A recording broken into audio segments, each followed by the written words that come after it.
आजू जनकपुर में बाजेला सहनाइया हो।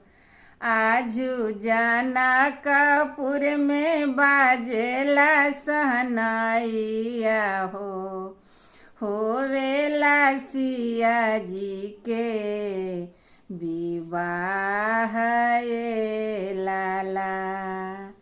होवेला सिया जी के बियाह ये लाला। आजू अयोध्या में बाजेला बधाइया हो। आजू अयोध्या में बाजेला बधाइया हो।